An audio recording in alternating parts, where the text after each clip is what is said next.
All right, let's get right into it. If you're thinking of a peaceful, gentle creation story, you might want to forget that right now. We are talking about the brutal, totally epic, and frankly kind of insane story of how the Greek gods clawed their way to power. Seriously, it's a tale of family betrayal, cosmic war, and a lust for power that literally shaped the universe. And this quote, it just nails it. This isn't a story about some deity carefully sculpting the world. No, the Greek cosmos was forged. It was hammered out through violence, through conflict, and a whole lot of sorrow. It's a cosmic drama from the very beginning. So where did it all start? Well, with chaos. But we have to get this right, because when we hear chaos, we think of a messy room or a traffic jam. Nope, that's not it at all. The original Greek chaos was nothing, a vast, empty, yawning void, the absolute primordial emptiness before anything existed. And then, out of that immense nothing, the very first something took form, Gaia, the Earth. She was the foundation, the great mother, the solid ground that everything else would eventually be built on. And Gaia, all by herself, then gave birth to Uranus, the sky. Now he was her son, but he was also her equal, her partner. He stretched out over her, filled with stars, and together they created the first real shape of the world as we know it. And when you get Earth and sky together, well, things happen. Their union was incredibly powerful, and they brought forth the first generation of gods, the 12 mighty Titans. These guys were the original rulers of everything. But not all of their kids were so picture perfect. Uranus was absolutely horrified by some of his other children, the Cyclopus with her one giant eye, and the Hecatoncheires, these terrifying creatures with 100 hands. He was so disgusted and frankly so scared of their power that he did something unthinkable. He pushed them back inside Gaia. He imprisoned them within their own mother. Gaia was in constant, agonizing pain. Can you even imagine? So she started plotting a terrible revenge. She created this huge sickle out of flint and begged her Titan sons to help her. But only one was brave, or maybe ambitious enough to step up, Cronus, the youngest. So Cronus ambushed his father, and, well, he used that sickle and took power for himself. But as Uranus fell, he screamed out a curse that would haunt the ages. This prophecy, this idea that history would repeat itself, planted a seed of paranoia that was going to define everything that came next. And just like that, the Age of Titans began. Now, some poets would later call this a golden age for humanity, a time with no work or sorrow. But for the gods?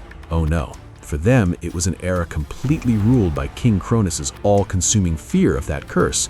And that fear drove him to do something truly monstrous. To stop the prophecy from ever coming true, every single time his wife, Rhea, gave birth, he swallowed the baby, whole. He did this 5 times. And these weren't just any kids. These were the future Olympians, the heavy hitters of the Greek pantheon. Hestia, Demeter, Hera, Hades, and Poseidon, all of them eaten by their own father the moment they were born. Rhea was absolutely heartbroken. She just couldn't lose another child. So when her 6th baby was born, she came up with a plan. Instead of giving Cronus the infant, Zeus, she wrapped up a big rock in a blanket, and Cronus, just blinded by his paranoia, didn't even notice. He swallowed the stone.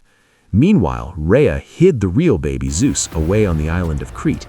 He was raised there in secret, and whenever he cried, warriors would clash their shields together to drown out the sound so his father would never find him. He grew up strong, far, far away from all that palace drama. Once Zeus was a grown man, it was time for payback. He teamed up with a wise titaness named Metis, and together they cooked up a little scheme.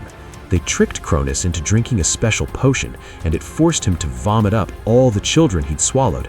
And they didn't come out as babies, they came out as fully grown gods, armed and ready for a fight. And with that, the battle lines were drawn. This was the start of the Titanomachy, the Great Titan War, an epic 10-year slugfest that would decide once and for all who would rule the entire universe. So on one side, you had the old guard, Cronus and the Titans, fighting from their base on Mount Othrys, and on the other, the next generation, Zeus and his brothers and sisters, the Olympians, fighting from their new home on Mount Olympus. And this was not a quick fight. For 10 long, brutal years, the universe was torn apart. The war was a complete and total stalemate. They threw mountains at each other, the earth shook, but neither side could get the upper hand. Zeus knew they needed to break the deadlock. He had to think outside the box. Remembering the old stories, he realized he needed allies, powerful ones. So he traveled down into Tartarus, the deepest pit of the underworld, and freed his monstrous uncles, the very same ones his grandfather Uranus had locked away. The Cyclopes, being master blacksmiths, were incredibly grateful, so they got right to work forging amazing weapons for their rescuers. For Zeus, they made his signature weapon, the Thunderbolt, giving him absolute command of the skies.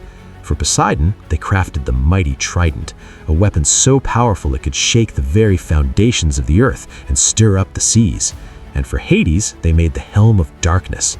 Put it on and you become completely invisible. I mean, talk about a game changer on the battlefield. With these new super weapons and the 100-handed ones just hurling entire mountains at their enemies, the tide of the war turned fast. The Titans were finally defeated and thrown down into Tartarus, the exact same prison their new allies had just been freed from. Talk about irony.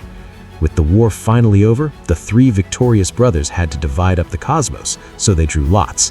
Zeus got the sky, Poseidon got the seas, and Hades got the underworld. And just like that, they established the new world order that would define Greek mythology from then on. So, the Olympians won and their reign began. But this whole story is a cycle, right? A son overthrowing his father. And with that old curse from Uranus still kind of hanging in the air, you really have to wonder, was the cycle of fear and rebellion actually broken? Or was it just waiting for the next generation to start it all over again?